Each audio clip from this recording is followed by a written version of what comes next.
Halo, bisa nyalain mic. Kita nyapa-nyapa teman-teman yang lain ya. Halo, halo. Halo, Hai. halo, Halo. halo. Maya. Halo. Ini Halo. suaranya Maya banget ini. Iya. Halo. Halo. Ada Maya, ada Samuel, ada Melanie. Halo, halo. Winnie, Adele. Halo, halo. Halo. Oke. Halo. Ada Steph. Halo, Steph.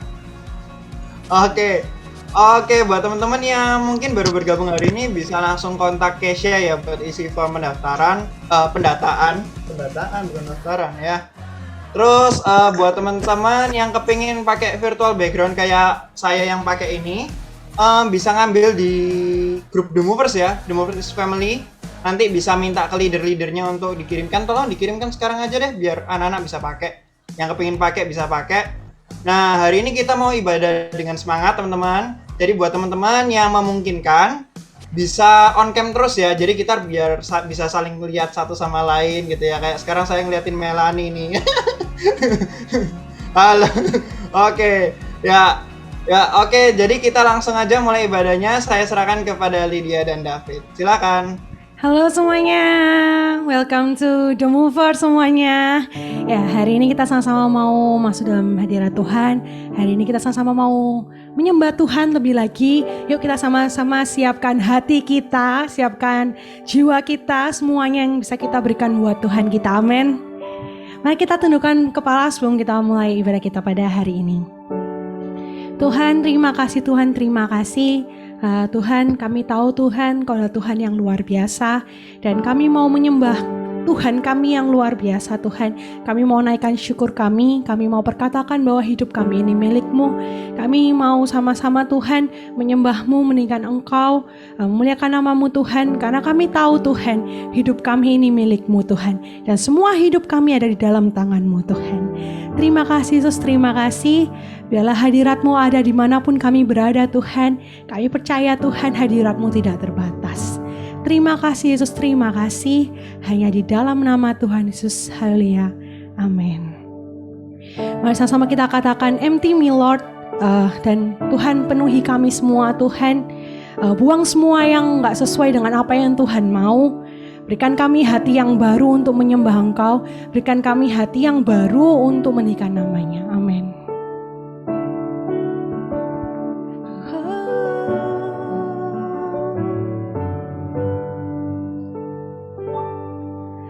Want to be more like you, I want to live just for you.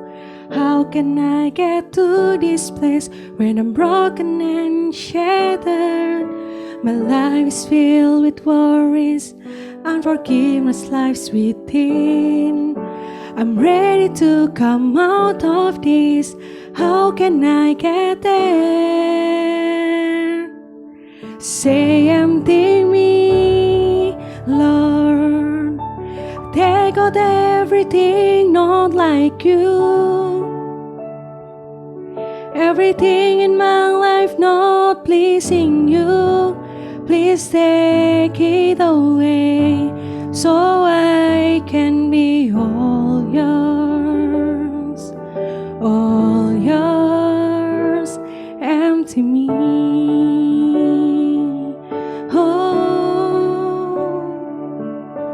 Kita mau seperti Engkau Tuhan. Mari bentuk kami semua Tuhan. Want to be more like you, I want to live just for you. How can I get to this place when I'm broken and shattered? My life is filled with worries, unforgiveness lies within. I'm ready to come out of this. How can I get there? Say empty me, Lord. Take out everything not like you. Everything in my life not pleasing you. Please take it away so I can be all yours. All yours. Say empty me, Lord. Take out everything like you. Everything in my life not pleasing you, please take it away, so I can be all yours, empty me.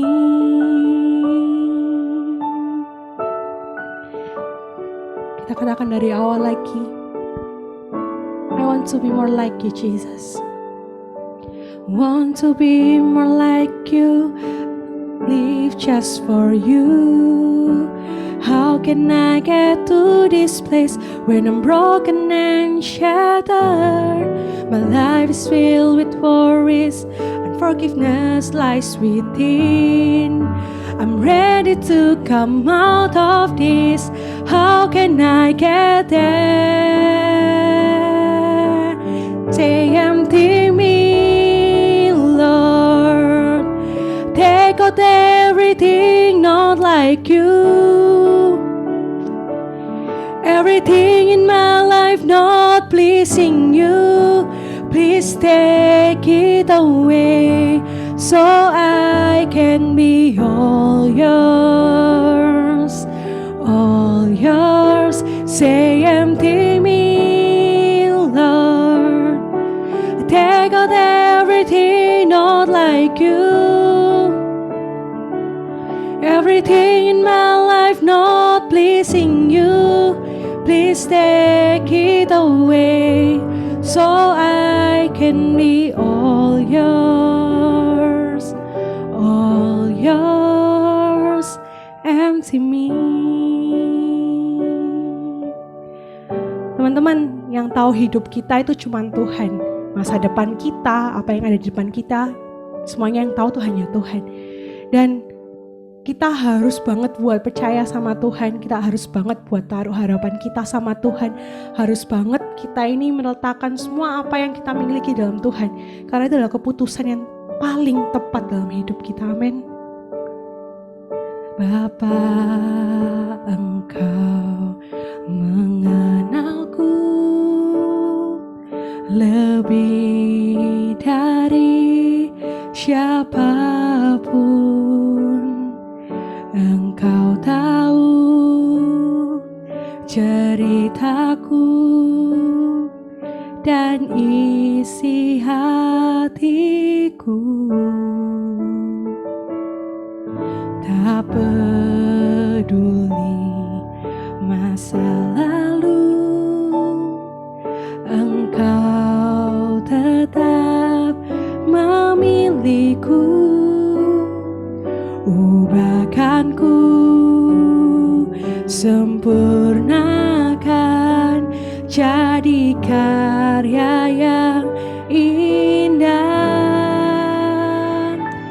Kini aku percaya tiada yang mustahil bagimu. Kuasamu kuatkanku, dasarku berharap.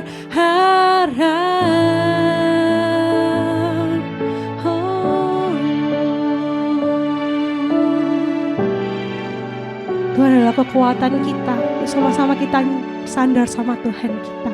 Amin. Bapa, Engkau mengenalku lebih dari siapapun.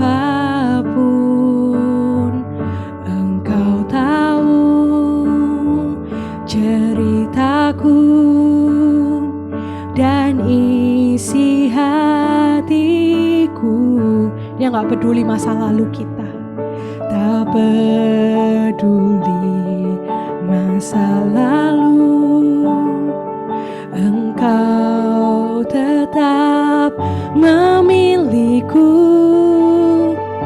Ubahkanku, sempurnakan, jadi karya yang indah.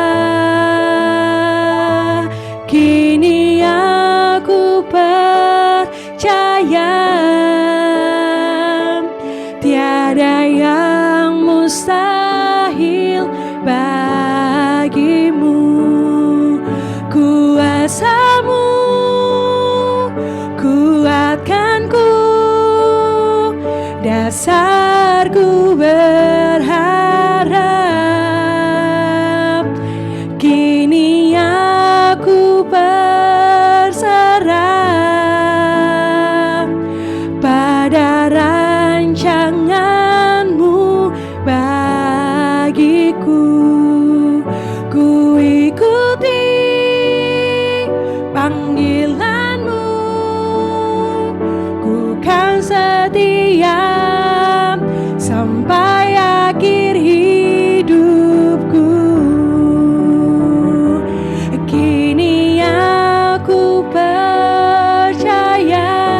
pada rancangan-Mu bagiku.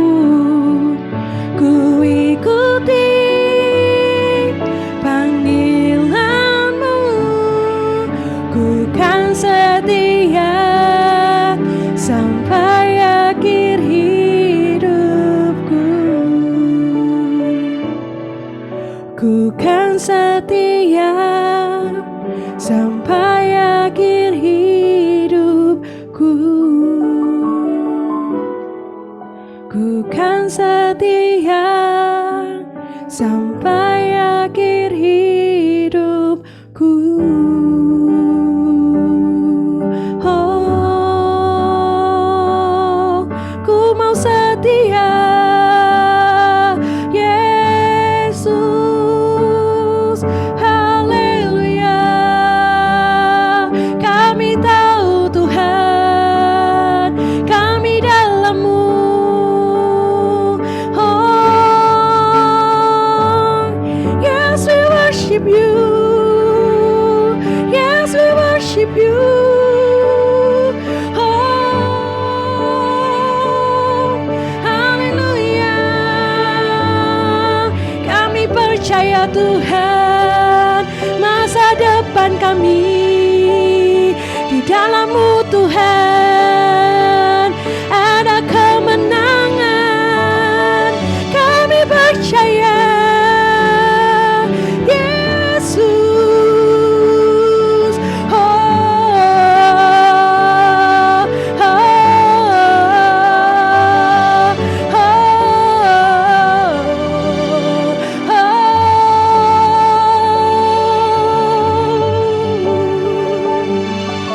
Sekali percaya Tuhan, kami percaya Yesus dengan segenap hati kami.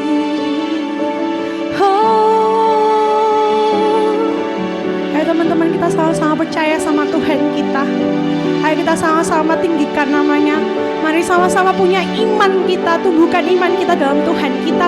Kalau masa depan kita itu ada dalam tangannya, dan kita harus mengikut Dia sampai akhir hidup kita. Oh, yes Jesus.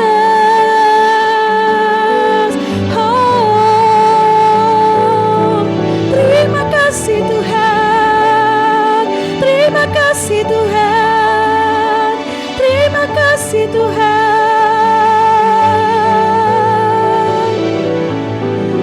Oh ya Jesus, Jesus.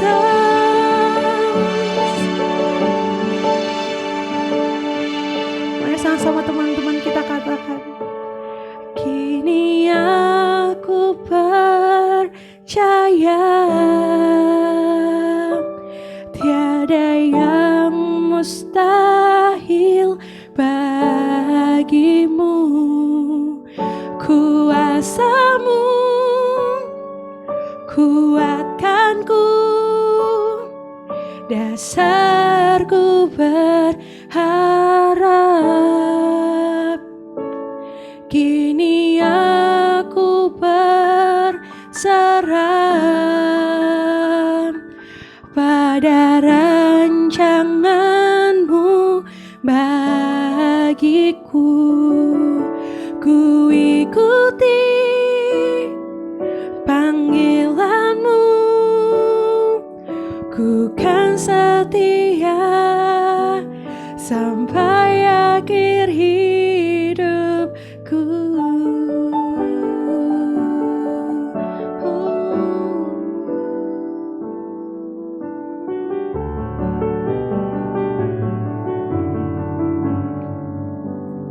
Mengikut Yesus, itulah kesukaan hatiku. Ku lepas semua hakku untuk mengenal kehendak-Nya di hidupku. Mengiring Yesus, itu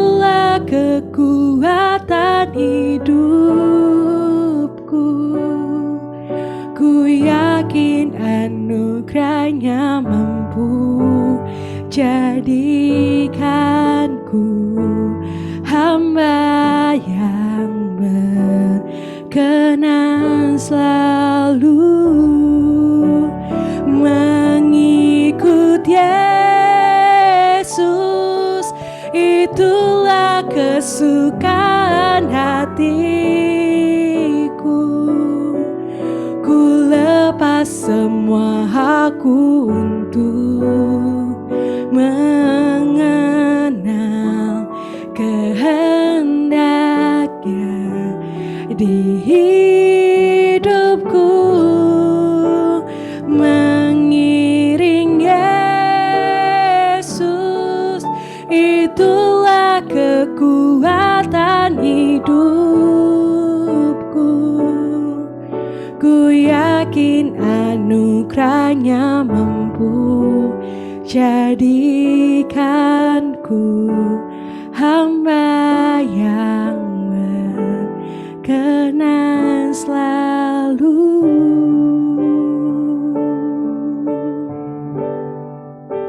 Semua karena anugerahnya, semua karena anugerahmu. Hari ini ada, bukan karena kuatku, namun karena Roh-Mu. Ku bawa hatiku, penyembahanku, ku semakin berkurang, Yesus makin bertambah. Mengikut Yesus, itulah kesukaan hatiku. Ku lepas semua hakku untuk mengenal kehendaknya di hidupku, mengiring Yesus, itulah kekuatan hidupku. Ku yakin anugerahnya mampu jadikanku hamba yang berkenan selalu. Biarlah Yesus semakin bertambah dalam hidup kita dan kita semakin berkurang. Semua karena anugerahmu. Hari ini ada, bukan karena kuat kita, bukan karena kuatku, namun karena Roh-Mu. Mari bawa semuanya. Ku bawa hatiku, penyembahanku, ku semakin berkurang, Yesus makin bertambah. Mengikut Yesus, itulah kesukaan hatiku. Ku lepas semua hakku untuk mengenal kehendaknya di hidupku, mengiring Yesus, itulah kekuatan hidupku. Ku yakin anugerahnya mampu jadikanku hamba yang berkenan selalu. Sekali lagi katakan, mengikut Yesus, itulah kesukaan hatiku. semua aku untuk mengenal kehendaknya di hidupku, mengiring Yesus, itulah kekuatan hidupku. Ku yakin anugerahnya mampu jadikanku hamba yang berkenan selalu. Anugerahnya mampu jadikanku hamba yang berkenan selalu. Anugerahnya mampu jadikanku hamba yang berkenan selalu. Terima kasih Tuhan, terima kasih.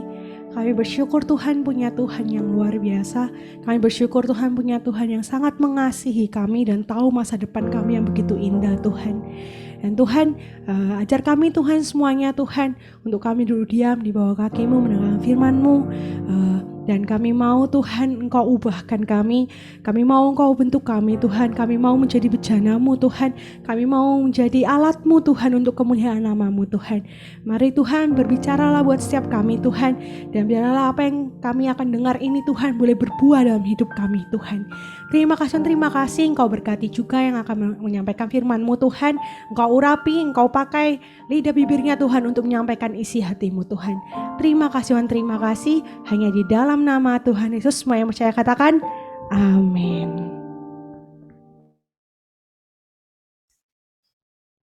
Oke, halo teman-teman semuanya.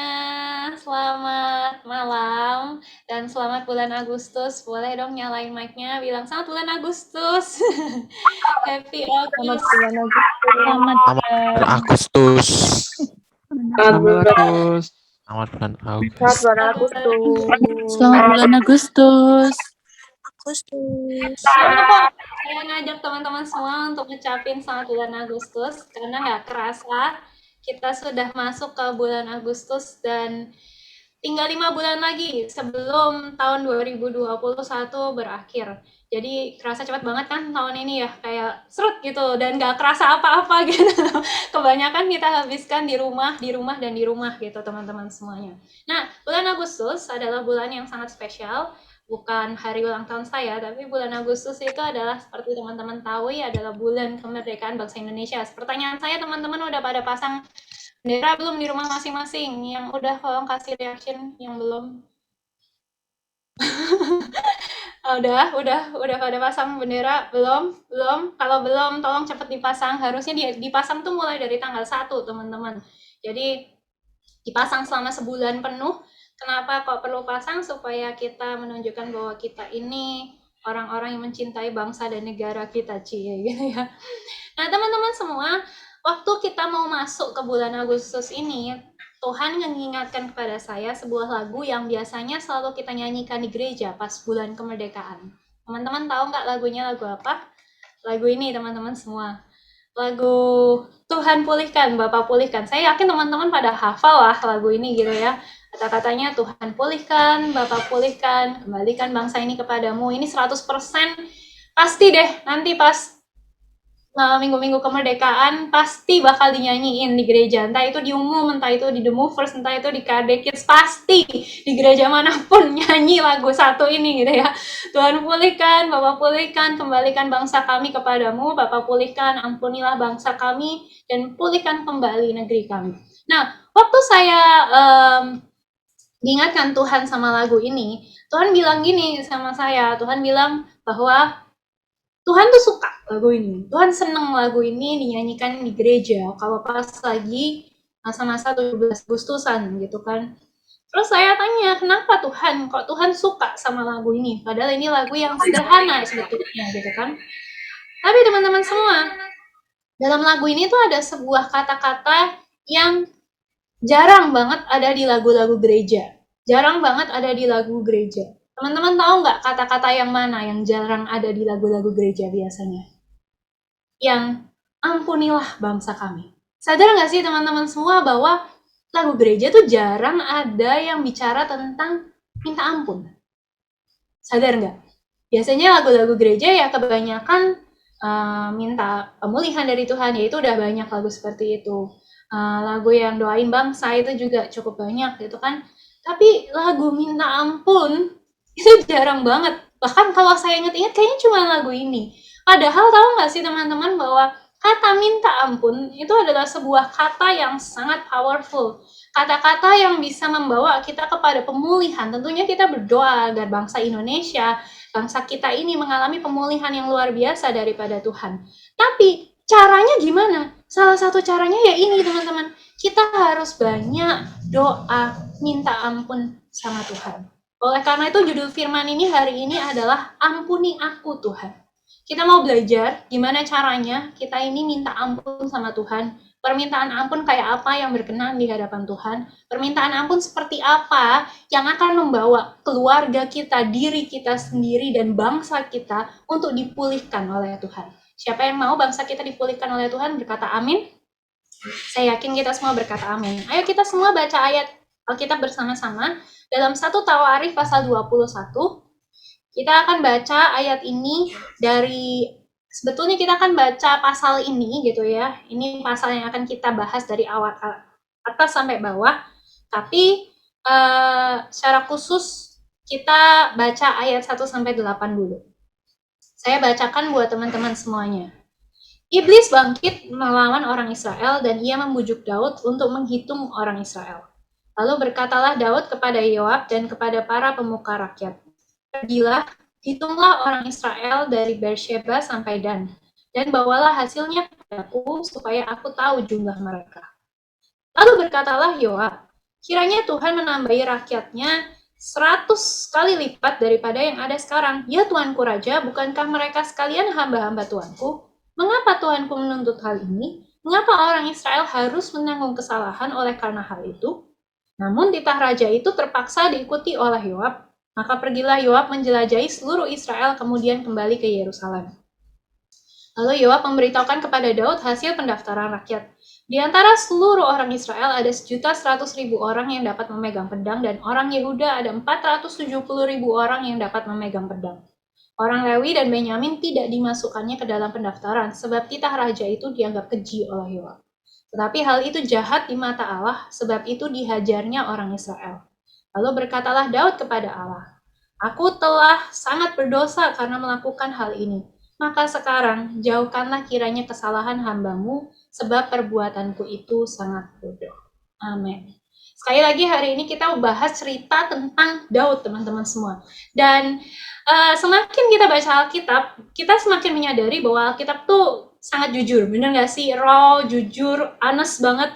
Dan Daud seorang pribadi yang sering kita pelajari, Daud seorang pribadi yang sering kita anggap hebat, teman-teman semua. Kita bisa lihat bahwa Daud ini bukan orang yang sempurna. Kita menunjukkan bahwa Daud bukan orang yang sempurna. Kayak 2 minggu lalu di The Movers kita melihat bahwa Daud itu adalah orang yang juga bisa marah, bisa bingung akan situasi yang terjadi. Dia bisa nggak ngerti ini harus gimana toh Tuhan gitu kan.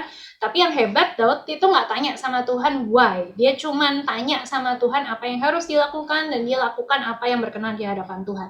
Nah, di ayat yang kita baca hari ini pun teman-teman semua, kita bisa melihat bahwa Daud itu juga sekali lagi orang yang nggak sempurna. Dia pun bisa melakukan kesalahan. Di akhir menjelang masa pemerintahannya Daud itu mulai buka celah dalam hati, sehingga dia mudah terbujuk oleh godaan iblis, dan ini yang Daud lakukan. Dia menitahkan kepada panglima perangnya untuk menghitung jumlah orang Israel dan siapa yang bisa berperang. Mungkin teman-teman bilang gini, apa yang salah gitu ya? Hitung jumlah orang Israel, emang apa yang serius dari hal itu? Kenapa kok Tuhan bisa marah? Why is this a problem, teman-teman semua? Nah, mungkin teman-teman nggak ngerti kenapa, tapi teman-teman bisa lihat di beberapa hal yang saya bahas ini. Menghitung jumlah orang Israel itu adalah permasalahan besar di mata Tuhan. Kenapa? Karena waktu itu kerajaan yang besar dengan jumlah rakyat yang banyak itu adalah kebanggaan buat si raja. Dan ini adalah tanda pemerintahan yang kuat. Kenapa kok Daud menitahkan untuk hitung seluruh jumlah rakyat, hitung siapa yang sanggup berperang? Karena kalau pasukan perangnya kuat, wah itu berarti raja dianggap hebat. Ini berarti si Daud juga udah mulai tinggi hati, teman-teman semua. Kalau zaman sekarang kan nggak sama ya. Bangsa yang jumlahnya banyak belum tentu dianggap hebat gitu kan. Kayak bangsa Indonesia tidak terlalu dianggap hebat oleh negara-negara luar meskipun jumlah rakyatnya banyak. Kemudian prinsip pada zaman itu adalah seseorang tuh hanya punya hak untuk menghitung apa yang menjadi miliknya. Kalau Beatrice ngitung punyanya Beatrice, itu wajar, karena itu punyanya Beatrice. Nah, masalahnya adalah Daud nggak boleh ngitung tanpa kehendak Tuhan. Karena Israel bukan miliknya Daud, Israel itu punyanya Tuhan. Dan Tuhan yang punya hak untuk hitung miliknya, gitu ya. Selain itu, perintah Tuhan dalam Keluaran 30 ayat 12 tuh secara spesifik bilang bahwa kalau ngitung sensus jumlah orang Israel, untuk setiap jiwa harus ada persembahan pada Tuhan. Kenapa? Supaya ingat bahwa sekali lagi yang punya semuanya adalah Tuhan. Gitu kan. Nah, Daud ini lakukan kesalahan. Dia nyuruh ngitung jumlah orang Israel. Dan ini bukan satu proses yang pendek loh teman-teman. Ini 10 bulan Daud menghitung. Tapi dia baru sadar kalau dia salah tuh di akhir. Loh gila, aku udah ngitung jumlah orang Israel. Aku salah gitu kan. Tuhan ngamuk gitu kan.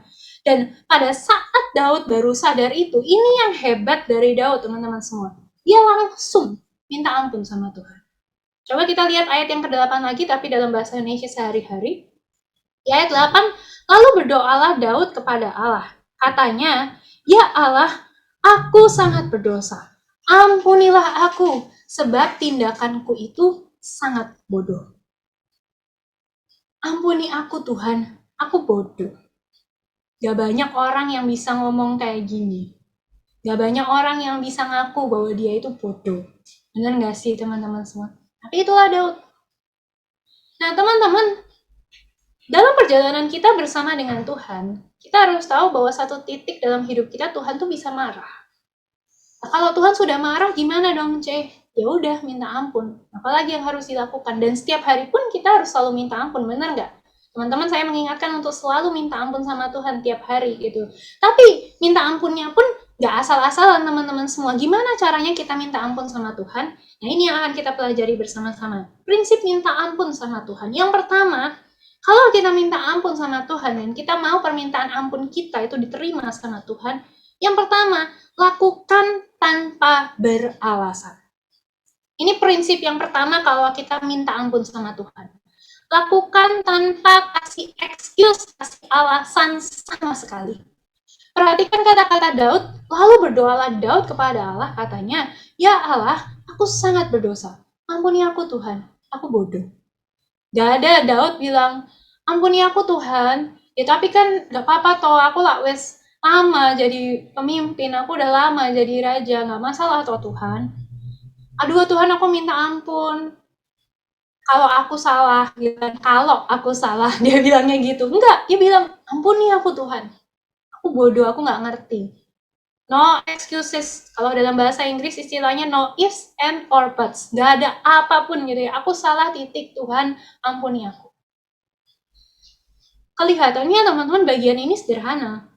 Tapi ini adalah sebuah poin penting dalam permintaan ampun yang berkenan di hadapan Tuhan. Tahu nggak sih? Orang yang ketika dia minta maaf, tapi dia ini diikuti dengan sebuah alasan, excuses, itu sebenarnya adalah orang yang ngerasa nggak salah-salah banget. Bener nggak sih?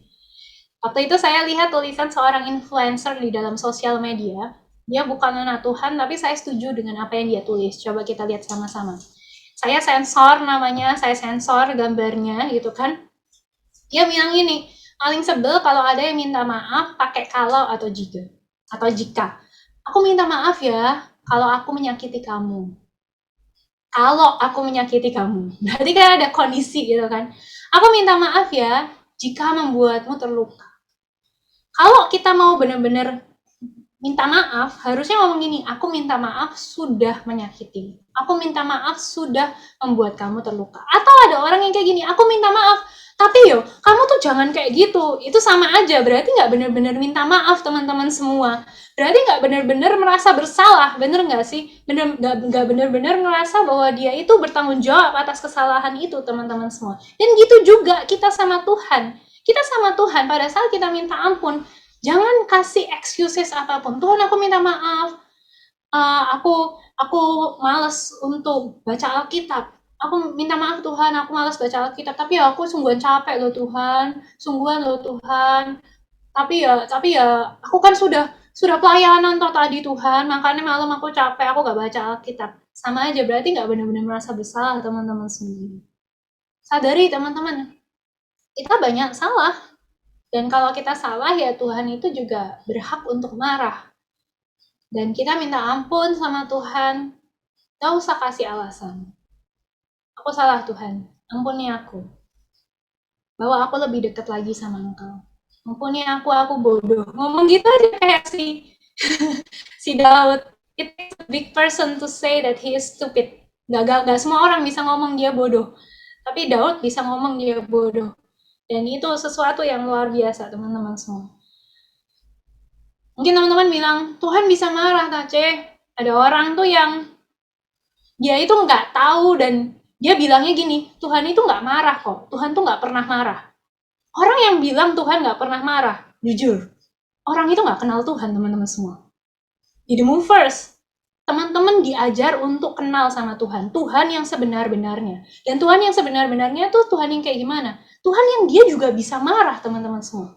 Teman-teman bisa lihat deh di dalam Alkitab. Teman-teman kalau baca Alkitab setiap hari, teman-teman pasti tahu. Alkitab, sepertiga Alkitab ya, dipenuhi sama kitab para nabi. Teman-teman kan kalau pas baca Alkitab, ayo ngaku, teman-teman baca Alkitab, kasih. Kalau misalnya baca bagian kitab para nabi, ngantuk nggak? Ada teman-teman yang pasti kalau baca kitab para nabi, Yeskiel, Yeremia, kitab para nabi, ada Amos, ada Obadya, itu nabi-nabi kecil gitu ya. Teman-teman mungkin kalau pas baca kitab-kitab bagian situ rodo ngantuk, bener nggak sih? Rodo, gitu. Kenapa? Karena di Alkitab di bagian-bagian itu, jujur aja, Tuhan tuh muat semua. Ngamuk terus dan marahnya tuh biasa dan konsekuensinya juga besar banget. Saya baca bagian Tuhan galak menolak Tuhan dalam hati gitu ya, Tuhan kok galak ya gitu ya, bukan jahat loh ya, galak, Tuhan galak teman-teman semua. Tapi ya gitu itu Tuhan, dia bisa marah. Teman-teman kenal sama Tuhan, jalan sama Tuhan, teman-teman akan lihat bahwa Tuhan itu juga bisa marah sama kamu. Dan firman Tuhan ini disampaikan bukan buat teman-teman jadi takut, jalan sama Tuhan jadi, iya aku takut Tuhan marah. Tapi untuk membukakan mata teman-teman semua, God is God. Banyak orang meletakkan Tuhan dalam sebuah box. Oh Tuhan itu nggak mungkin marah. Oh Tuhan tuh baik kok. Tuhan tuh sabar. Betul Tuhan sabar. Tuhan tuh panjang sabar. Betul Tuhan panjang sabar. Tapi dia itu berarti adalah, panjang sabar tuh berarti apa? Berarti ada batas kesabarannya Tuhan. Wake up teman-teman. Tuhan itu Tuhan, God is God. Dia itu pribadi yang nyata dan hidup, dan dia pribadi yang mau jalin relasi dengan kita. Dia bisa berkenan sama kita dan dia bisa nggak berkenan sama kita. Dan artinya adalah dia pribadi yang bisa marah. Dan buat saya, lebih baik Tuhan itu marah daripada Tuhan nggak peduli. Lebih baik Tuhan itu marah karena itu berarti Tuhan sayang sama saya. Dan kalau Tuhan sayang sama kita semua, dia marah dan minta ampun, jangan kasih excuses. Kayak si Daud. Coba teman-teman lihat Daud, gambar Daud ini. Daud itu beberapa kali ditegur. Ditegur waktu masa dia salah tentang Bathsheba. Ditegur di ayat ini juga. Ada lagi di ayat yang lain Tuhan, Daud ditegur. Tapi di setiap kemarahan Tuhan, Daud tuh selalu lulus. Gak satu kali pun dia ngucapin alasan. Kalau Saul, dia beralasan. Ya tapi kan ini buat dipersembahkan sama Tuhan. Ya tapi kan, gitu kan. Itu Saul. Daud nggak beralasan. Dan itu yang membuat Daud selalu berkenan di hadapan Tuhan. Yeah. Coba kita lihat ayat yang ke-9 sampai ayat 14 saya bacakan.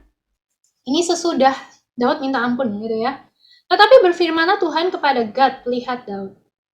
Pergilah dan katakanlah kepada Daud.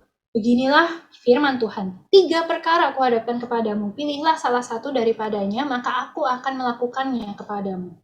Kemudian datanglah Gad kepada Daud, lalu berkatalah ia kepadanya, beginilah firman Tuhan, haruslah engkau memilih 3 tahun kelaparan atau 3 bulan lamanya melarikan diri dari hadapanmu, musuhmu menyusul engkau, atau 3 hari pedang Tuhan, yakni penyakit sampar, ada di negeri ini dan malaikat Tuhan mendatangkan kemusnahan di seluruh daerah orang Israel. Maka sekarang timbanglah jawab apa yang harus kusampaikan kepada yang mengutus aku. Lalu berkatalah Daud kepada Gad, sangat susah hatiku, biarlah aku jatuh ke dalam tangan Tuhan, sebab sangat besar kasih sayangnya. Tetapi janganlah aku jatuh ke dalam tangan manusia. Jadi perhatikan, Tuhan mendatangkan penyakit sampar pada orang Israel, maka tewaslah dari orang Israel 70.000 orang. Amin. Ini ayat di mana Daud sudah minta ampun loh ya sama Tuhan. Sudah minta ampun sama Tuhan, tapi Tuhan tetap mau kasih hukuman. Suruh pilih di antara 3 hukuman. Dan apa yang Daud lakukan? Daud terima, dia bilang, aku susah, aku sedih. Tapi ya sudahlah, yang penting aku jatuhnya ke tangan Tuhan daripada aku jatuh ke tangan manusia. Yang kedua teman-teman, prinsip meminta ampun adalah lakukan dengan ketulusan. Dari mana sih C tahu kalau Daud itu tulus minta ampun gitu ya teman-teman semua? Dari caranya Daud ngomong di ayat 9-14 ini. Teman-teman bisa lihat bahwa meskipun Daud minta ampun, Tuhan tetap ngehukum. Benar nggak sih? Dan hukumannya nggak tanggung-tanggung loh. Dikasih pilihannya berat. Mau 3 tahun kelaparan, 3 tahun dikejar-kejar musuh, atau 3 hari penyakit sampar. Gila, itu pilihan gak ada yang gampang teman-teman semua. Itu ngeri semua hukumannya. Tapi gini, pada saat Daud minta ampun, Daud minta ampunnya itu gini, siap terima semua keputusan Tuhan. Dia tahu, aku salah Tuhan. Kalau Tuhan mau hukum, itu hakmu. Sih teman-teman semua, minta ampun tuh gak sama dengan nyogok. Kita minta ampun bukan buat supaya Tuhan nggak ngehukum. Setiap hal yang salah yang kita perbuat selalu ada konsekuensi. Teman-teman harus ingat itu. Barang siapa menabur, dia akan menuai. Pasti kita akan menuai, teman-teman semua. Dan jangan sampai kita minta ampun sama Tuhan supaya, Tuhan aku minta ampun dalam hati supaya aku nggak dapet yang jelek. Tuhan, aku minta ampun Tuhan. Aku malas ibadah. Tuhan, aku minta ampun. Supaya apa? Supaya, kenapa dia minta ampun? Dia minta ampunnya sebelum masa ulangan. Supaya nanti pas ulangan nilainya tuh bisa bagus. Ya kan teman-teman semua? Minta ampun tuh nggak boleh kita samakan dengan nyogok. Kalau kita minta ampun sama Tuhan, ya minta ampun dengan tulus teman-teman semua. Banyak orang mengira setelah bertobat langsung otomatis banyak berkat. No, jangan bertobat hanya untuk bisa dapat berkat. Kalau kita bertobat, ya kita benar-benar tulus merendahkan diri di hadapan Tuhan. Dan kita mau terima setiap keputusan Tuhan. Setiap dosa, setiap kesalahan yang kita perbuat, selalu ada konsekuensi. Mungkin ini berita yang gak banyak diberitakan di banyak gereja. Mungkin ini berita yang jarang dibahas di banyak-banyak tempat yang lain-lainnya. Tapi di The Movers, teman-teman diajar bahwa setiap pilihan yang teman-teman bikin, selalu ada konsekuensi. Dan pada saat kita ini mau menuai, kita bertobat sama Tuhan. Jangan sampai kita campurkan pertobatan kita itu dengan apa yang akan kita tuai. Kita harus bertobat dengan benar-benar, Tuhan aku minta ampun, apapun keputusanmu aku terima, aku tetap cinta sama engkau, aku tetap sungguh-sungguh sama engkau, dan aku gak mau Tuhan menjauh lagi dari engkau. Tulus, benar-benar tulus. Bukan apa? Bukan supaya kita dapat berkat.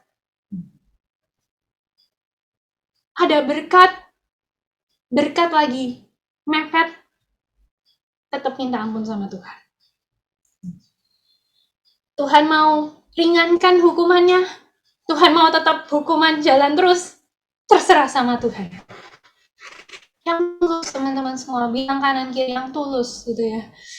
Meskipun gak ada orang di sebelah, tetap bilang yang tulus sama Tuhan. Teman-teman lihat deh apa yang Daud katakan di Mazmur 51 ayat yang ke-6. Ini Mazmur yang diucapkan Daud setelah ia jatuh dalam dosa dengan Batsyeba.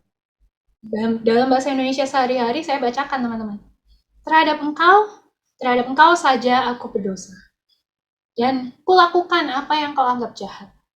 Perhatikan kata-kata Daud. Ini contoh orang Kristen yang dewasa. Dia bilang ini, maka pantas Tuhan, engkau hukum aku.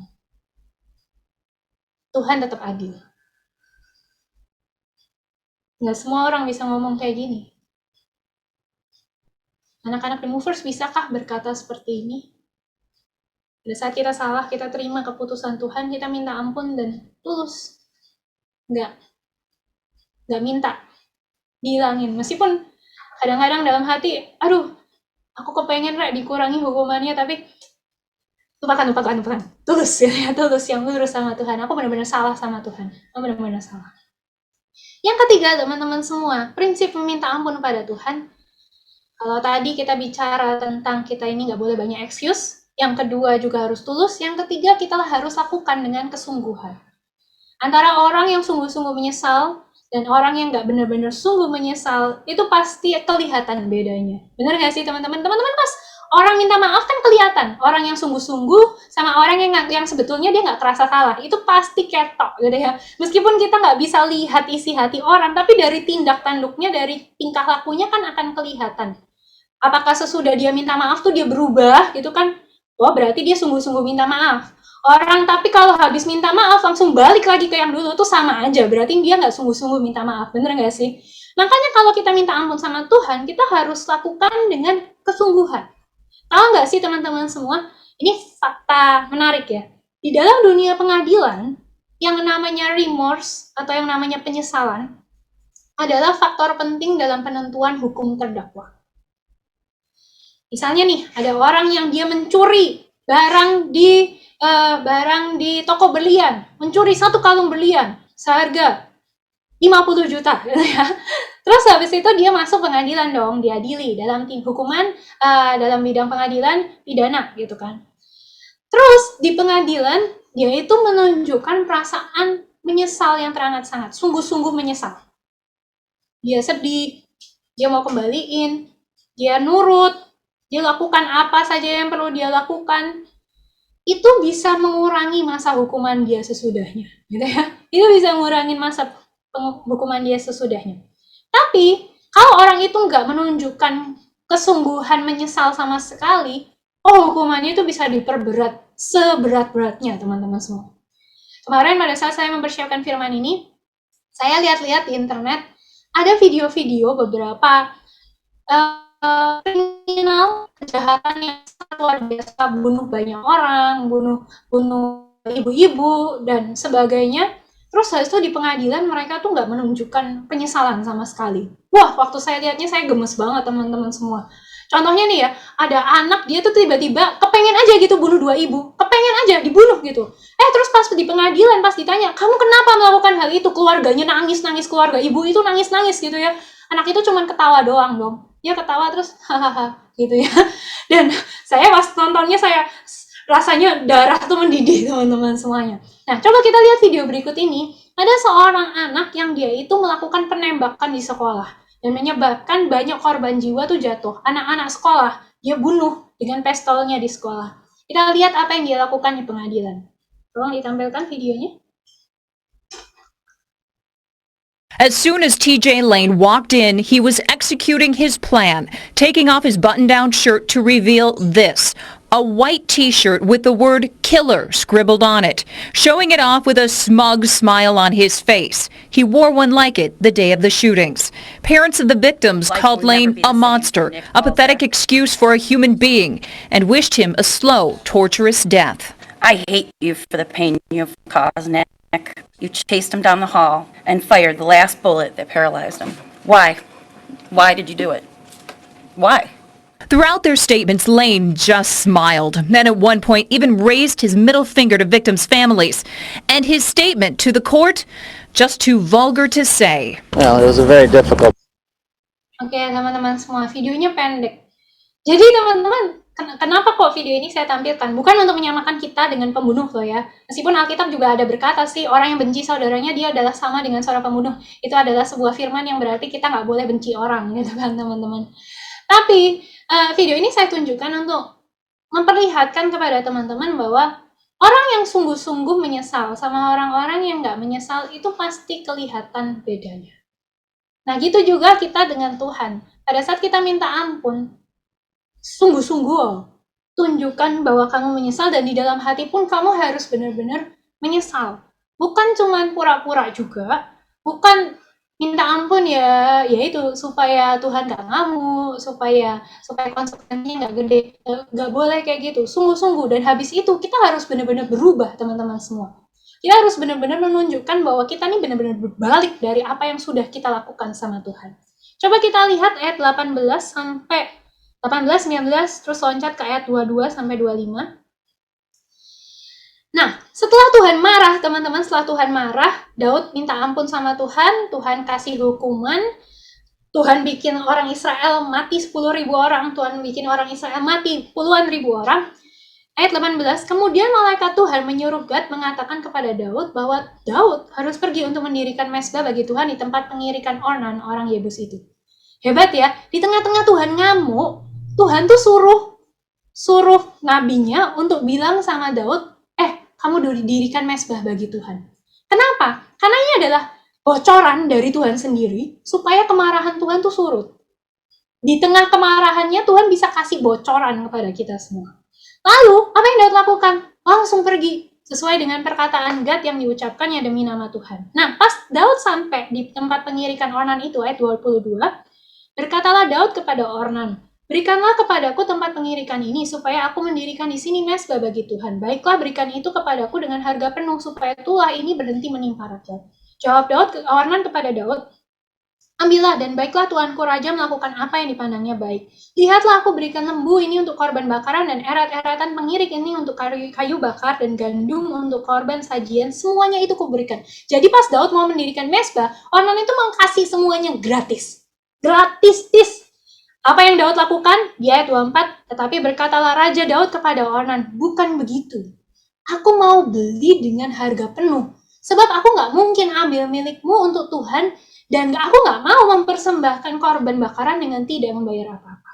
Maka Daud memberikan kepada Ornan sebagai bayaran tempat itu emas seberat 600 shikal. Ini yang menurut saya menunjukkan kesungguhan Daud. Pas dia mau melakukan apa yang Tuhan perintahkan supaya kemarahan Tuhan surut, dikasih tes lagi, dalam tanda kutip dikasih tes, sungguh-sungguh nggak. Pas dia sampai di tempat pengirikan, Ornan bilang gini, nggak apa-apa, gratis. Ini tes menurut saya, ini tes buat Daud. Mau kasih persembahan sama Tuhan sungguh-sungguh atau enggak? Sungguh-sungguh minta ampun enggak nih? Tapi si Daud tahu, nggak bisa. Kalau kasih persembahan sama Tuhan, aku harus berbuat sesuatu dan aku boleh kasih sesuatu yang gratisan istilahnya. Jadi dia bayar dengan harga penuh, 600 shikal emas. Gila, itu banyak banget teman-teman semua. Nah, tahu nggak sih, pada saat kita tulus minta ampun, Tuhan itu bisa kasih bocoran sama kita. Bocoran, ini loh caranya supaya Tuhan tuh kemarahannya cepat surut. Kamu harus begini, begitu. Nah, tapi teman-teman semua, kalau dikasih bocoran, ya tolong dipakai dong bocorannya. Bocorannya jangan diacuhkan. Kalau bocoran untuk ujian gimana, Cek? Itu permasalahan lain. Bocoran untuk ujian nasional ya jangan dipakai kalau itu. Tapi kalau bocoran supaya Tuhan nggak ngamuk suwi-suwi, supaya kemarahan Tuhan surut, ya dipakai. Jangan diacuhkan, buka telinga lebar-lebar. Kalau misalnya hamba Tuhan ada yang ngomong gitu ya teman-teman, teman-teman tahu Tuhan lagi ngamuk nih. Terus habis itu ada hamba Tuhan kasih firman. Teman-teman tahu firman itu dari Tuhan buat kamu supaya Tuhan tuh marahnya nggak berkepanjangan, supaya kemarahan Tuhan tuh surut. Berarti itu bocoran dari Tuhan. Dan kamu mesti lakukan. Itu akan menunjukkan kamu sungguh-sungguh minta ampun atau enggak. Contohnya gini, Tuhan marah, terus kamu dengar firman bilang suruh berubah. Suruh jadi orang yang lebih lembut. Suruh jadi orang yang gak emosian. Suruh jadi orang yang lebih rajin. Pokoknya suruh berubah. Berubah dari apa yang dulu kamu lakukan. Kalau suruh berubah, ya berubah kok. Tuhan suruh. Kamu tahu Tuhan lagi marah. Tuhan lagi marah nih, kenapa nih? Karena kamu lagi mau memasukkan duitmu ke dalam sesuatu yang Tuhan gak suka. Pas kamu dengar firman, Tuhan bilang, apa yang kamu peroleh, berkat yang kamu peroleh itu adalah miliknya Tuhan dan kamu mesti tanya sama Tuhan, dan kalau Tuhan gak berkenan itu akan terjadi begini. Bocoran dari Tuhan, suruh berhenti, ya berhenti. Jangan masukkan duitmu ke instrumen investasi itu meskipun kelihatannya menarik banget, profitnya besar, tapi Tuhan gak boleh. Ya udah, minta ampun, Tuhan maaf aku melakukan hal ini, tarik cepetan, berhenti yo. Tuhan suruh ampuni, ya ampuni. Jangan jadi orang yang kepahitan, jangan jadi orang yang sakit hati. Tuhan aku minta ampun, Tuhan aku ngalamin banyak hal yang buruk. Ternyata disuruh Tuhan ngampuni. Ya sakit hati itu benar-benar harus dibuang teman-teman. Dan termasuk juga Kalau teman-teman lagi ada salah, terus firman teman-teman tahu, oh teman-teman kerasa dalam hati, aku mesti kasih persembahan nih. Aku harus kasih persembahan, tanda minta ampun sama Tuhan. Aku penebus salah, korban penebus salah istilahnya. Ya kasih persembahan. Jangan nawar, jangan kurang-kurangin teman-teman semua. Ada lagi, orang yang Tuhan marahi karena dia berada di tempat di mana dia tidak seharusnya berada. Contohnya, setiap anak-anak Tuhan tuh kan punya kandangnya masing-masing. Terus dia itu coba-coba pengen pindah kandang. Dalam tanda kutip, pengen pindah ke tempat lain. Terus di sana banyak masalah, banyak problem terjadi. Wah, terus saya tuh dia tahu bahwa, oh iya, kandangku di sana. Kalau sudah tahu kayak gitu, masih nggak mau balik, ngomongnya minta ampun tapi masih nggak mau balik, itu sama aja nggak sungguh-sungguh minta ampun sama Tuhan. Dan dia nggak akan dapatkan pemulihan dari Tuhan. Pada saat kita minta ampun, kita harus sungguh-sungguh mau berubah. Bertobat tuh berarti kita berbalik dari jalan kita yang lama dan kita menuju kepada arah yang baru. Kalau teman-teman melakukan hal itu, percayalah teman-teman pasti dapat pemulihan dari Tuhan. Siapa yang mau dipulihkan oleh Tuhan, boleh angkat tangannya. Yang mau dipulihkan sama Tuhan, bilang amin. Saya percaya kita mau dipulihkan, maka kita harus sungguh-sungguh. Yang terakhir teman-teman yang keempat, kalau kita minta ampun, lakukan sesegera mungkin. Kalau wes sadar, wes keliru, cepat balik, cepat minta ampun, jangan coba-coba tanding keras kepala sama Tuhan. Udah tahu, pacaran beda agama salah, terus masih keras kepala. Kamu tahu ada banyak masalah terjadi karena kamu melakukan hal itu. Kamu tahu kamu salah. Cepetan minta ampun, ojo suwi-suwi, cepetan berhentikan. Kok ya nunggu lama, kok ya nunggu kepentok. Mau nunggu berantakan semua. Oh nunggu nggak karu-karuan semua. Silakan sih, tapi kalau saya nggak berani. Nah saya tahu jalan sama Tuhan tuh yang terbaik. Teman-teman bisa lihat bahwa Daud setiap kali dia salah, dia sadar dia salah, dia langsung minta ampun sama Tuhan, nggak pakai lama. Dan ending dari cerita ini kita lihat ayat 26-27.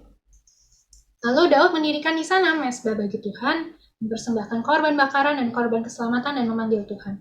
Maka Tuhan menjawab dia dengan menurunkan api dari atas mezbah korban bakaran itu.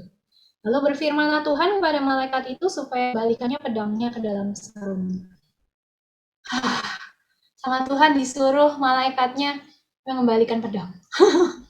Lega waktu saya baca ayat terakhir ini. Lega kan kalau Tuhan berhenti marah? Teman-teman bisa lihat bahwa kalau Tuhan sudah selesai marahnya, kita tuh lega banget. Makanya, ayo kita banyak minta ampun sama Tuhan. Saat ini Indonesia lagi banyak masalah, teman-teman. Ada orang-orang keras kepala dalam negeri ini, ada orang-orang yang gak sungguh-sungguh sama Tuhan di negeri ini. Ya bagian kita minta ampun. Bagian kita yang sungguh-sungguh sama Tuhan. Yang paling penting tuh supaya kemarahan Tuhan surut, keluarga kita diberkati, dilindungi sama Tuhan, dan jalan-jalannya Tuhan yang luar biasa. Kita baca ayat yang terakhir teman-teman semua, Mazmur 103 ayat 8-9 dalam bahasa Indonesia sehari-hari. Yuk kita baca bersama-sama ayat ini. 2, 3. Sebab Tuhan pengasih dan penyayang, Ia panjang sabar dan kasih-Nya berlimpah. Ia tidak menghardik terus-menerus dan tidak marah untuk selama-lamanya. Amin. Firman Tuhan ini bukan untuk nunjukin Tuhan tuh ngamuk terus, enggak. Dia sayang kok. Tapi sama seperti seorang papa yang sayang sama anaknya. Sometimes dia bisa ngamuk. Dan papa yang baik adalah papa yang disiplin juga. Dia tahu kapan waktunya untuk marah. Sebagai anak-anak yang baik, ayo kita juga belajar minta ampun, minta maaf sama bapak kita. Dan kita lakukan dengan sungguh-sungguh, dengan tulus, tanpa excuses, dan lakukan dengan segera. Ayo teman-teman kita berdoa pada Tuhan. Tuhan, kami rindu pemulihan terjadi di bangsa ini. Ini adalah bulan Agustus, Tuhan, bulan kemerdekaan bangsa kami. Dan kami tahu nggak banyak yang bisa kami lakukan untuk negara ini. Kami bukan presiden, kami bukan pemimpin negara. Tapi satu hal yang kami tahu bisa kami lakukan adalah kami minta ampun padamu, Tuhan. Ampuni kami, ampuni dosa setiap kami. Ampuni dosa yang dilakukan oleh keluarga kami. Ampuni kesalahan yang dilakukan oleh jemaat-jemaat di gereja kami, dalam kota kami, dan dalam bangsa kami, Tuhan. Kami lakukan permintaan maaf ini dengan sungguh-sungguh. Kami minta ampun Tuhan dan pulihkan Tuhan, pulihkan negeri ini. Kami hanya bisa berharap dan bersandar padamu. Tidak ada yang lain yang bisa kami andalkan selain Engkau. Hanya Engkau yang bisa memulihkan dan menyembuhkan bangsa kami. Tolong ya Tuhan. Dan kami menyandarkan diri kami kepadamu dan kami rendahkan diri kami di hadapan-Mu Tuhan. Pada malam hari ini Tuhan, kami bersyukur kami sudah bisa mengenal Engkau lebih lagi. Dan kami percaya Tuhan, berkat-berkat dari Engkau tercurah atas hidup kami semua. Mari teman-teman semuanya angkat tanganmu dimanapun Engkau berada. Terimalah berkat-berkat dari Allah Bapa yang Maha Baik, dari Tuhan Yesus dan Roh Kudus. Tuhan memberkati Engkau, Tuhan melindungi Engkau, Tuhan menyinari Engkau dengan wajah-Nya dan memberikan Engkau kasih karunia. Tuhan menghadapkan wajah-Nya kepadamu dan memberikan Engkau damai sejahtera. Damai sejahtera Tuhan yang melampaui segala akal akan memelihara hati dan pikiranmu di dalam Kristus Yesus. Diberkati Tuhan setiap anak-anak-Mu yang melakukan firman-Mu dengan sungguh-sungguh, diberkati yang memberikan persembahan kepadamu. Kiranya Engkau memberkati, Engkau memagari, dan Engkau mencurahkan berkat-Mu dari surga, supaya setiap apa yang mereka persembahkan itu bisa berlipat kali ganda Tuhan. Dan Engkau pagari dan Engkau jagai dari segala yang jahat. Juga Engkau berkati sekolah anak-anak-Mu, Engkau berkati kuliah mereka, Kau berkati juga yang masih libur kuliah, Kau berkati juga yang bekerja, Kau berkati semuanya dengan berkat-berkat-Mu yang limpah. Dan setiap anak-anak-Mu yang sakit, kiranya Engkau sembuhkan Tuhan. Di dalam nama Tuhan Yesus Kristus, kami percaya berkat-Mu, kebaikan-Mu, kasih-Mu, dan kemurahan-Mu tercurah atas hidup kami semua. Haleluya. Amin. Tuhan berkati teman-teman semuanya.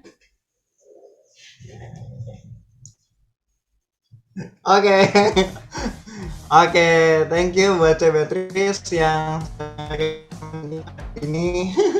Gimana yang terberkati, kasih reaction dong, kasih reactionnya di yes, Obed kasih reaction, ada Senan. Wow. Ini sebenarnya firman hari ini itu rada mirip sama rada ngena itu kayak lagunya Hillsong yang baru. Ada yang sudah dengar nggak lagunya Hillsong yang baru? Yang Hillsong yang and Free, Pride of Father, ya kan? Itu kan ngomongnya Tuhan melihat hati, gitu. Yang belum dengerin deh, lagunya bagus gitu. Hari-hari ini kan pandemi di rumah nggak ngapa-ngapain ya toh, daripada dengerin lagu rohani ya toh, cari Tuhan sungguh-sungguh ya. Oke. Nah, selanjutnya kita bakal denger pengumuman, salah satunya pengumuman tentang family time. Nah, biasanya yang pengumuman tentang family time kan yang pengumuman nih, yang MC. Nah, cuman karena biar nggak bosen ngelihat saya terus, saya mau manggil para leadernya nih, biar ngomong aja, ngumumin family time-nya masing-masing. Saya mulai dari Kesha Mantapu Family ya. Silakan Kesha. Ya. Halo guys, untuk teman-teman yang belum pernah ikut family time, terutama untuk yang cewek-cewek, yang SMP SMA. Oh, itu masuk suaranya.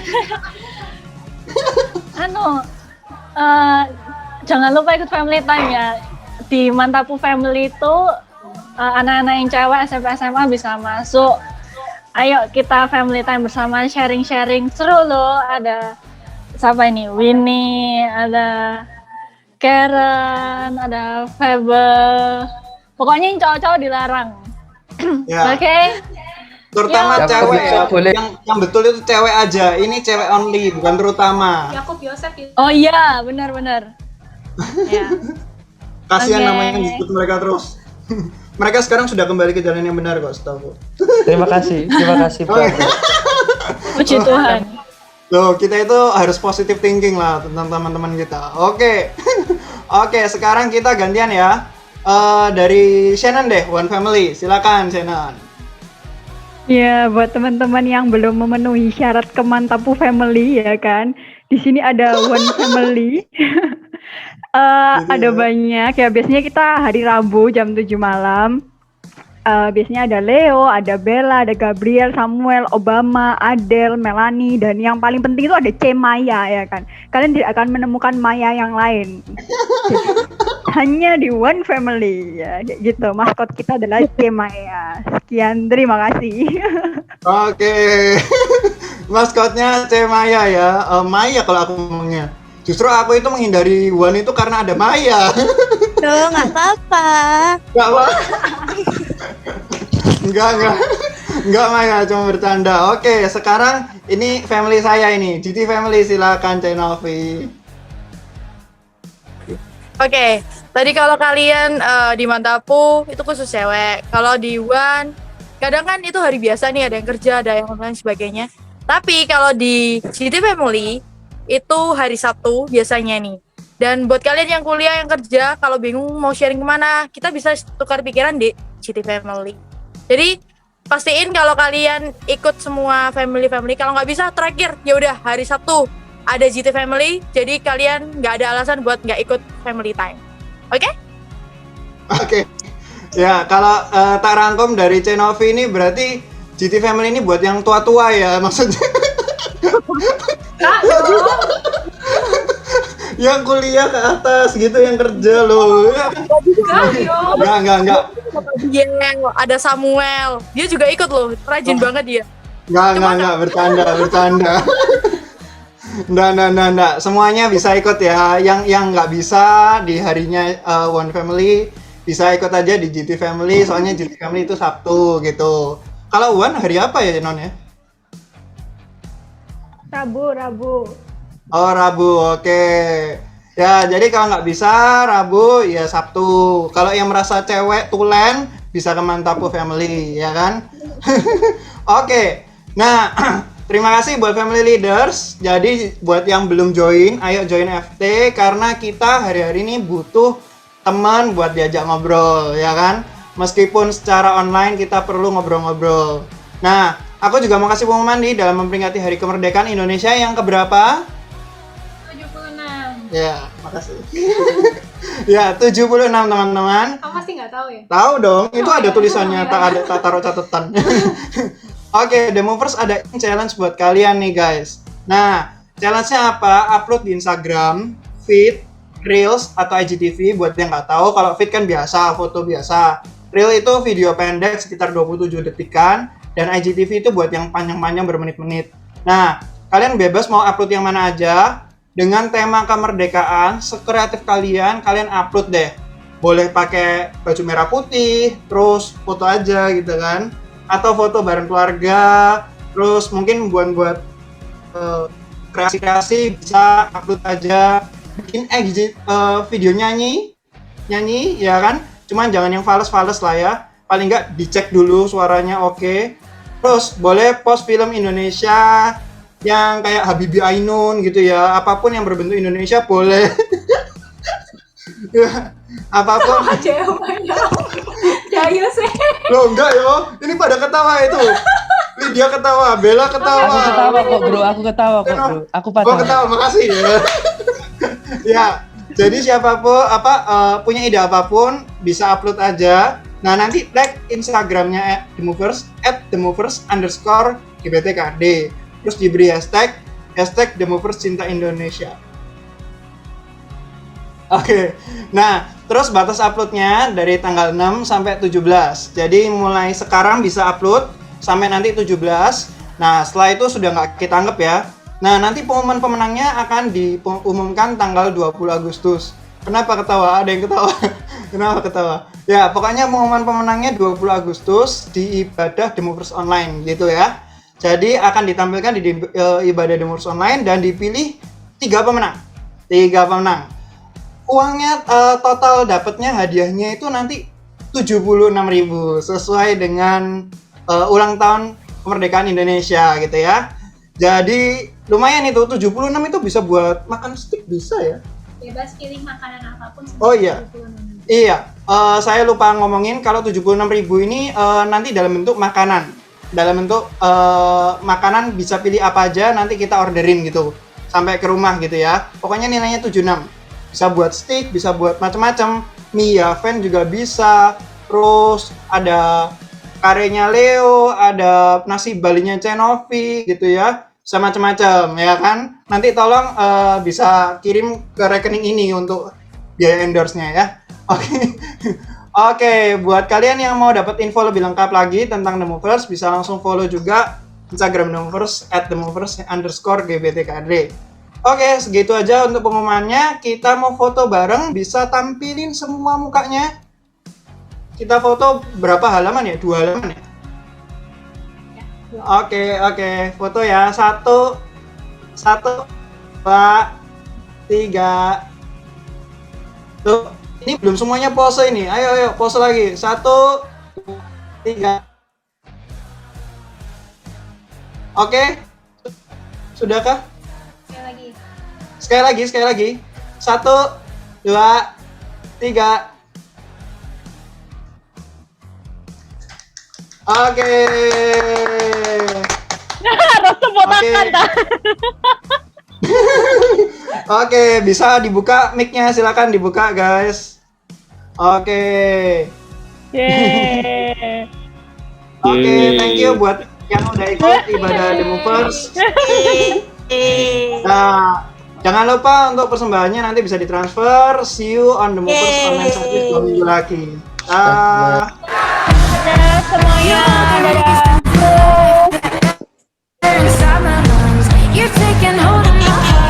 Dadah.